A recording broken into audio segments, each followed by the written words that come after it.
does the person you are with encourage you to read? You have to ask, what does he bring for me? Roses or books? If someone has a stake in making you better, that person will push you towards books.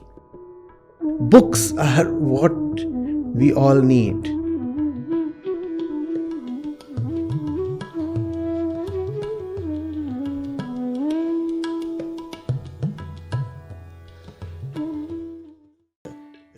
So, we have Chandogya Upanishad.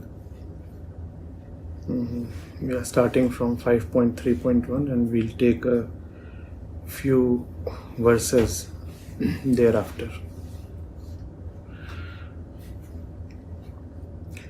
So, once Shvetketu, the grandson of Arun, came to the assembly of the Panchals.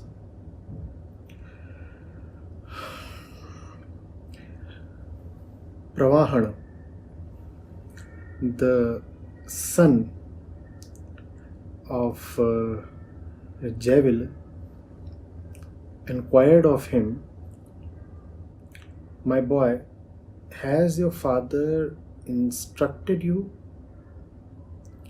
He said, Shvetketu that is, Shvetketu said, "He has indeed, sir." So now these princes ask him a few questions. He has come to the royal assembly of the Panchals and now they are testing him with a few questions. "Do you know where the created beings go above from here?" "No, revered sir." "Do you know the place of parting of the two paths, the path of the gods and the path of the fathers?" "No, revered sir." "Do you know why the other world is not filled up?" "No, revered sir." "Do you know how, at the fifth oblation, the liquid oblations, or the unseen results of action, come to be designated as man?" "No, indeed, revered sir." "Then why did you say, 'I have been instructed'?" "Because how can he who does not know these things say, 'I have been instructed'?" So Shvetketu was distressed and he came to his father's place and said to him, "Revered sir, without having instructed me properly, you said, 'I have instructed you.'"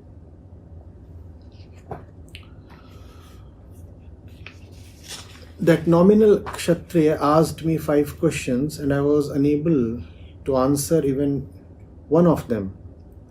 The father said, "Even as you have spoken to me about them, so I do not know even one of them. Had I known them, why should I have not told you?"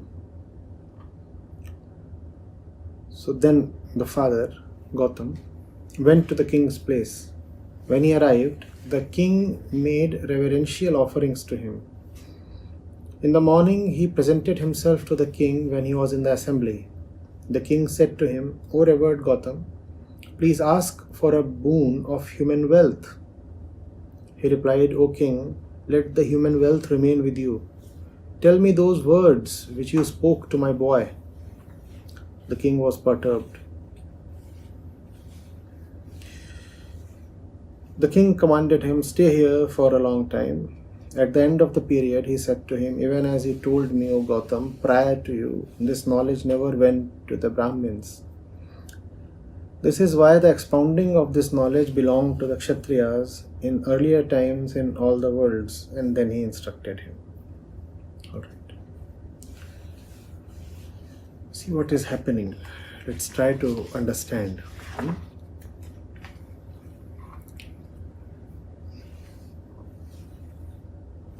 In the spiritual domain, in the spiritual literature, you will come across 2 types. One is that which contains knowledge of the type that gets old. Knowledge that gets old and outdated.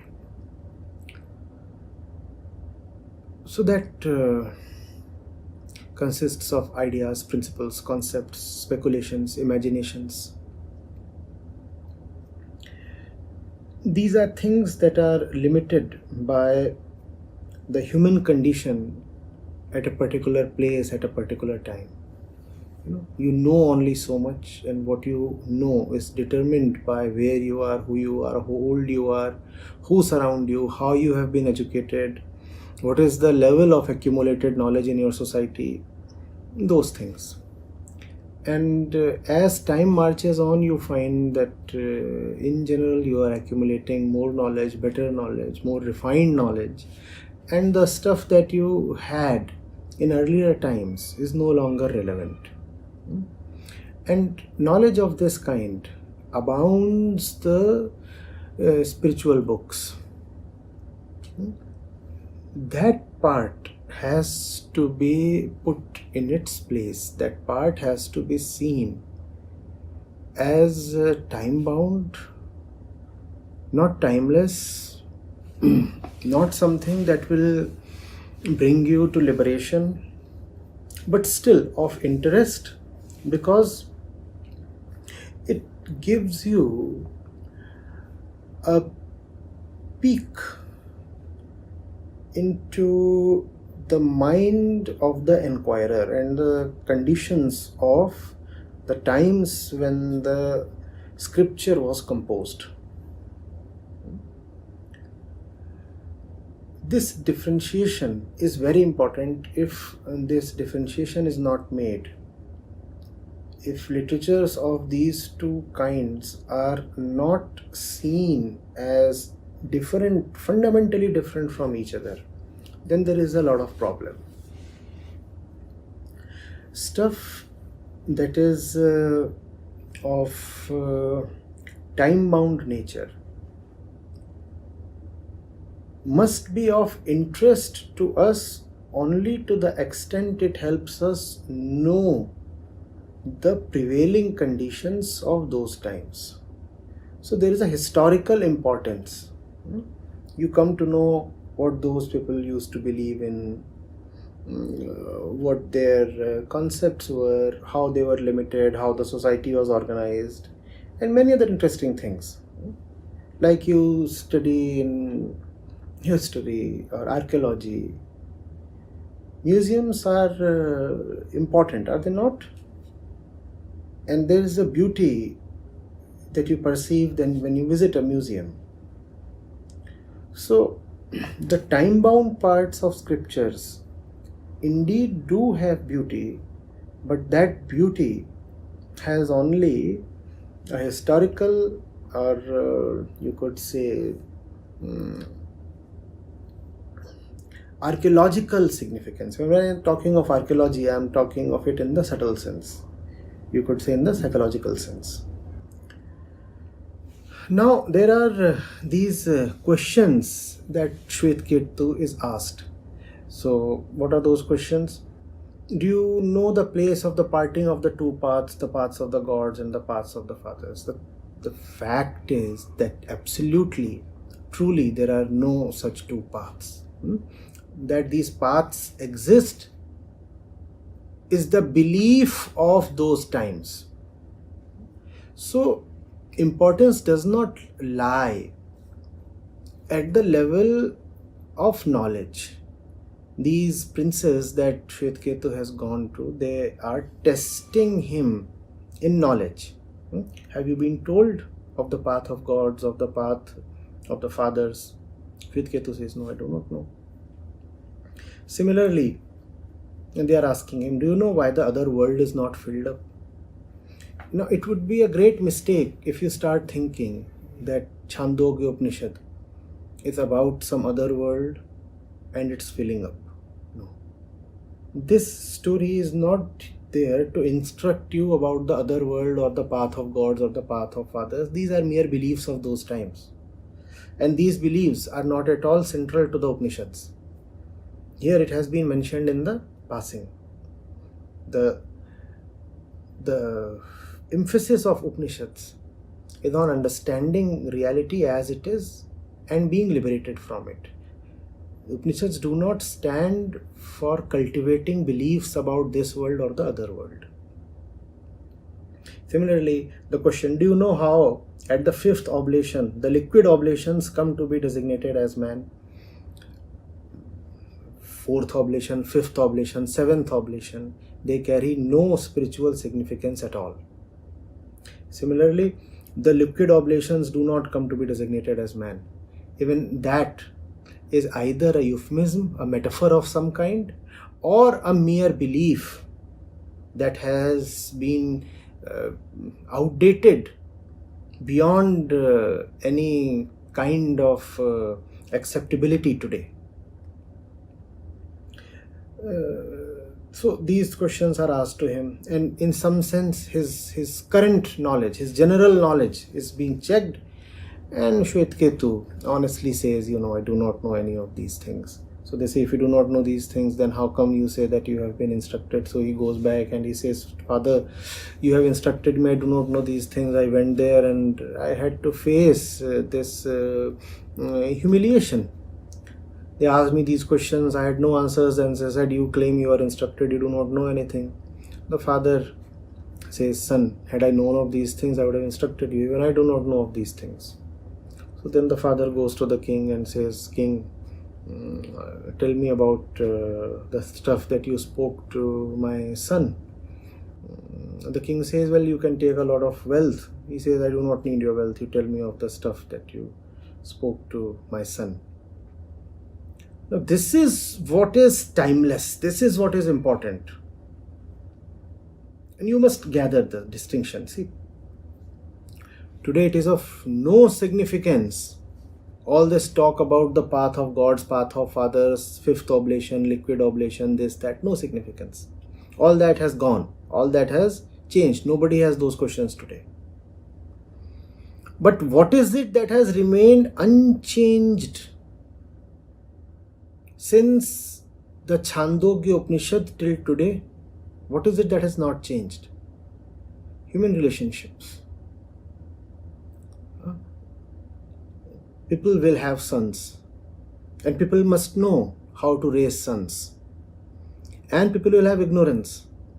They must know how to deal with their ignorance. And people will look at the world, and the world is full of stuff, and people must know how to deal with that stuff. So what has not changed is that the human being is always in relationship. The human being is always related. The given excerpt here allows us rich insights into at least three kinds of relationships. The first relationship is between the boy and his father. The second relationship is between a person and his ignorance. The third relationship is between a person and worldly wealth. That's what is to be learned from this. Those relationships existed then and exist even today. So that part of the Upanishad is relevant to us. The other part is outdated and we are not interested. We do not want to know about the oblations and this and that. We know where man comes from. In the material sense, today we know much more about the birth of man, about material processes, about human anatomy, about the fetus, about the embryo. We know a lot more than was known in the Vedic times. So when it comes to worldly knowledge, it's not the Vedas we have to look to. They'll not be able to offer much to us. However, they offer us tremendously rich stuff when it comes to the internal world. Are you getting it? Because the internal world has not changed. It cannot change. Every child even today is born at the same place, in the same psychological place. It was born 3000 years ago. It is not born in the same worldly place. When the child is born, it is born in two worlds. One, the internal world. Second, the external world. The external world has changed beyond recognition. 3000 years ago, the child was born and all he sensed around himself was a lot of ignorance, poverty, this and that. The economic conditions were different. The social conditions were different. Those things were there. Today, when the child is born, externally he perceives very, very different conditions. But internally, that child 3000 years back and today are born in the same place, exactly the same place. So it's the internal station that is more important, and it is the internal station that the Upanishads address. Internal station consists of relationships as well. That's what is being addressed here. So what is it that I find interesting in the excerpt taken today? First, the fact that the father is also the teacher. And the father is made responsible to educate the kid in stuff that is really important. So when he is asked, Shvetketu, have you been instructed? He says, yes. By whom? By your father. It's the father who knows that merely giving physical birth to the child is not enough. I have to act as someone who educates him well, deeply. Otherwise, I would have done great injustice to give body to the kid and not relieve the kid of bodily identification. It's kind of cruelty, is it not? What have you given the kid? Bodily identification, a lot of hardships. That's what you have given to the kid by giving birth to him. Now, since you have done this, now you are indebted. You owe to provide liberation to your child. That's something you owe the child.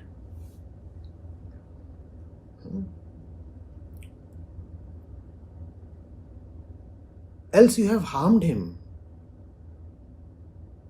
Really, to just give birth is to just give harm.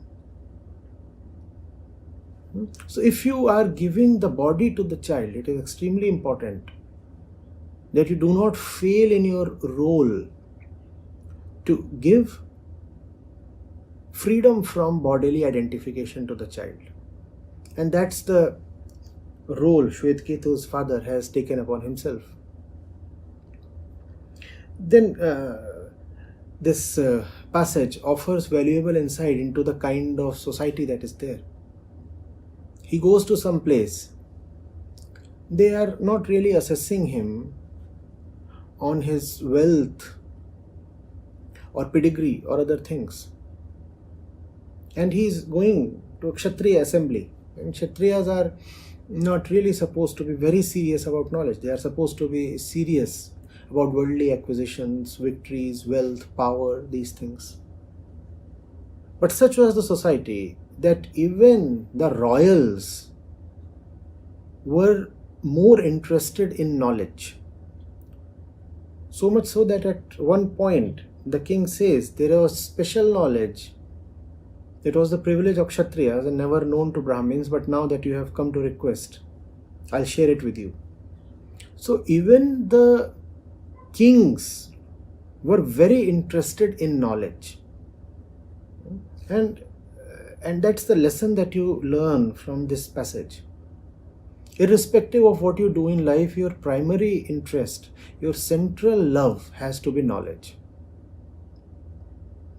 So he goes there, and the sons of the king, they are asking him about, what do you know? Where do you come from? They are not inviting him for some fun, frolic, entertainment. Come, let's go hunt something, or let's talk about riches. Now that you have come to us, we'll show you our beautiful gardens, our magnificent palaces. None of that.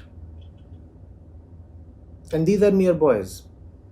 And the boys are discussing top kind of scriptural stuff. And then they ask him, do you know this, do you know that? And what do we see Shwet Ketu responding as, he does not know, he candidly admits, no, I do not know. No beating about the bush. Direct answers, no, I do not know.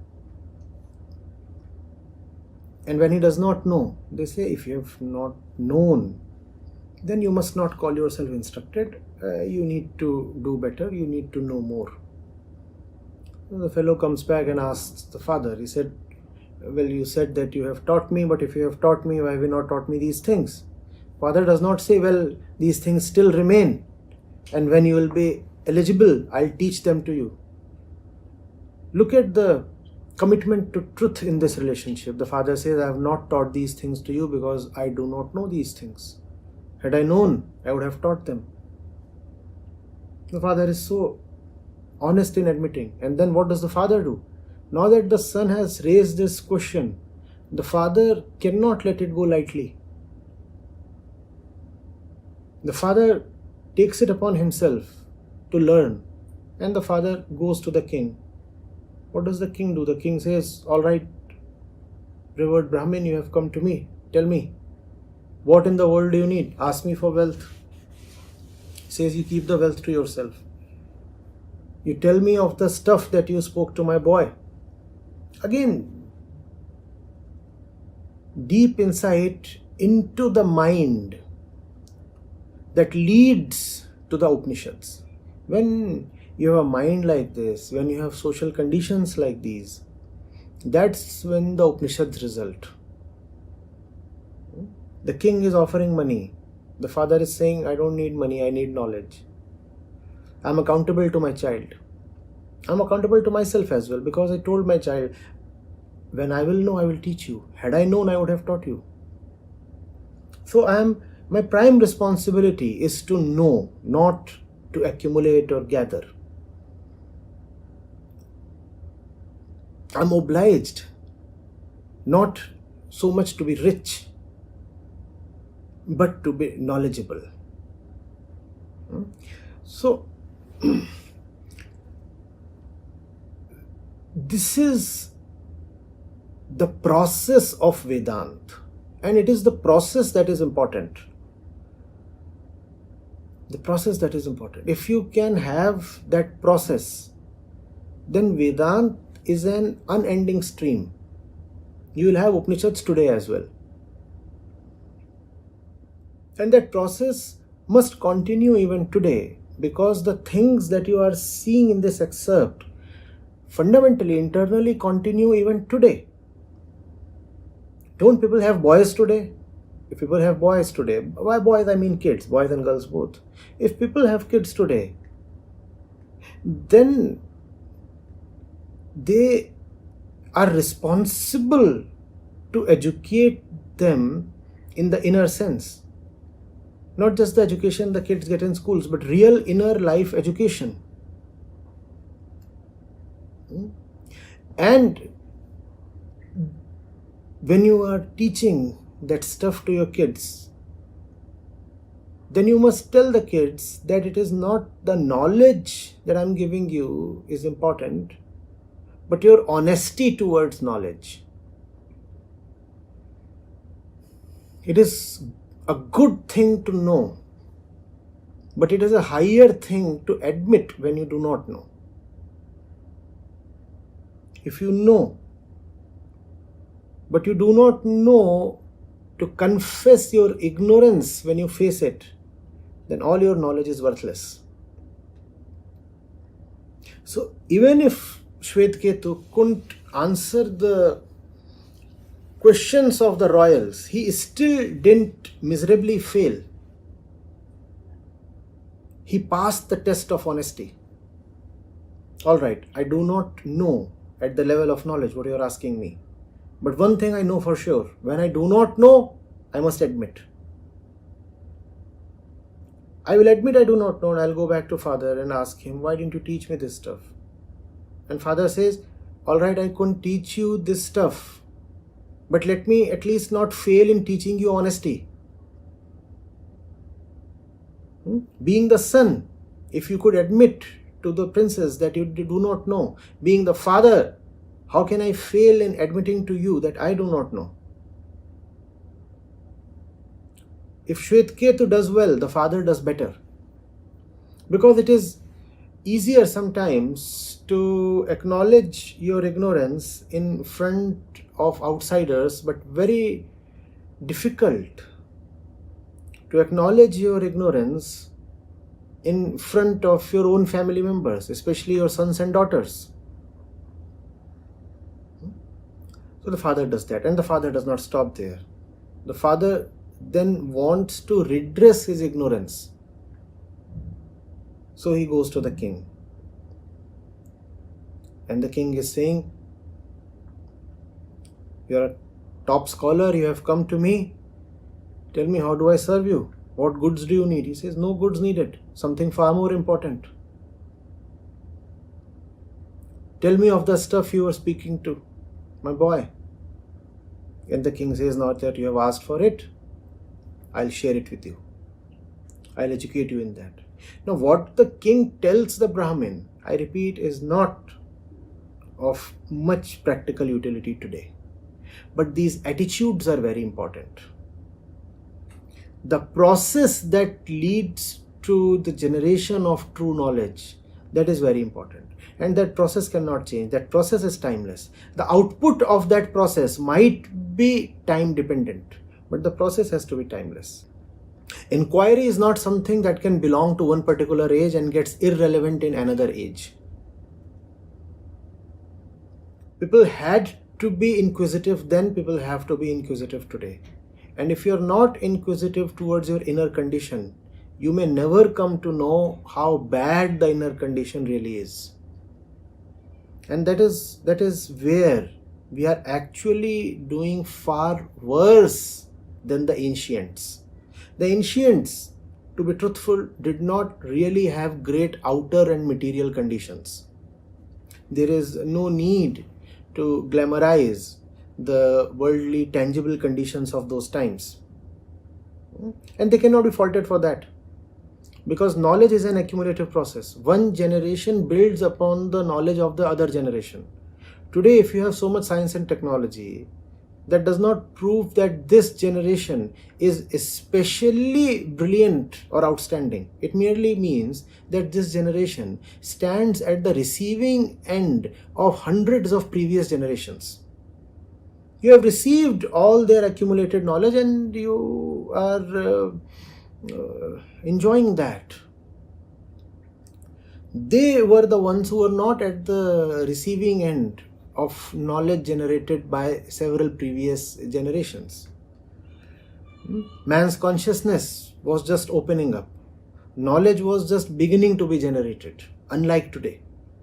Unlike today, when we are luckily the inheritors of so much that our predecessors have already done, known, and struggled for. So, they did not really have great material conditions, but they had great internal conditions. And that great internal condition is what we need to learn from them.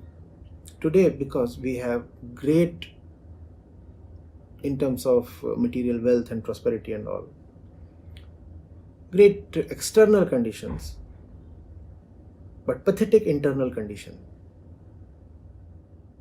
Now let's not make the blunder of learning external things from them. There they really do not have much to teach. It's a double whammy. Where they really have much to teach, there we do not want to learn from them. The internal stuff we do not want to learn from them. Externally, where they really never had much, there we want to glamorize what they had. Needlessly, artificially, falsely make things up. And we want to claim that they knew nuclear energy, that they had all kinds of science and technology. They had none of that. If you want to learn science and technology from them, you will fail because they never had much science and technology to offer. I'm sure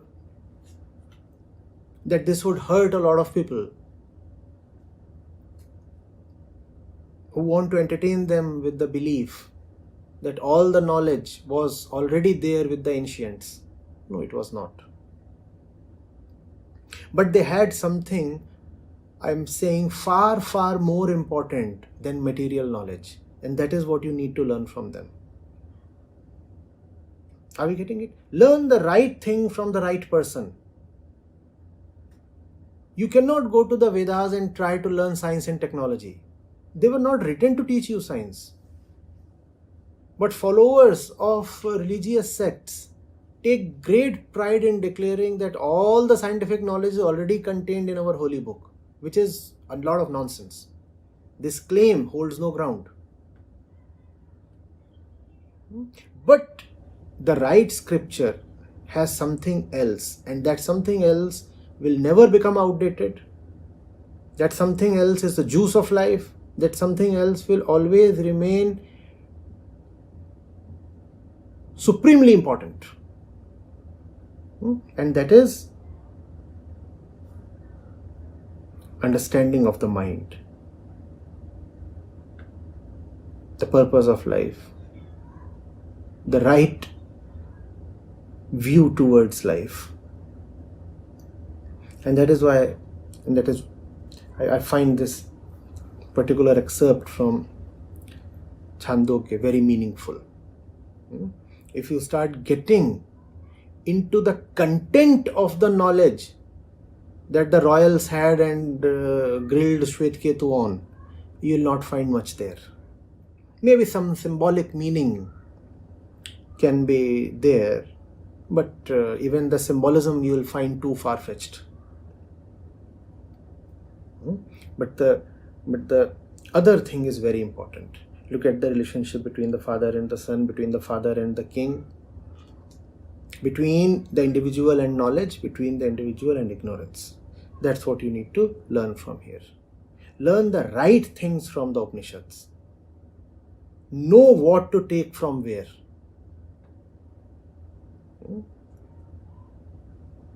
History is to be learned from history books. If you go to the Upanishads and start looking for history, you will come up with all kinds of distorted conclusions. Medicine is not something you can learn, for example, from a history book.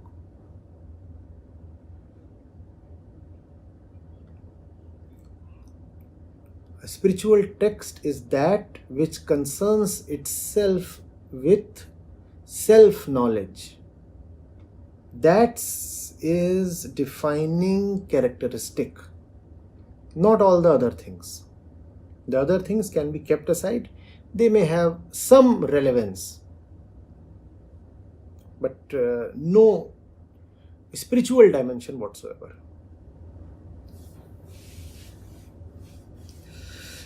Yes, questions?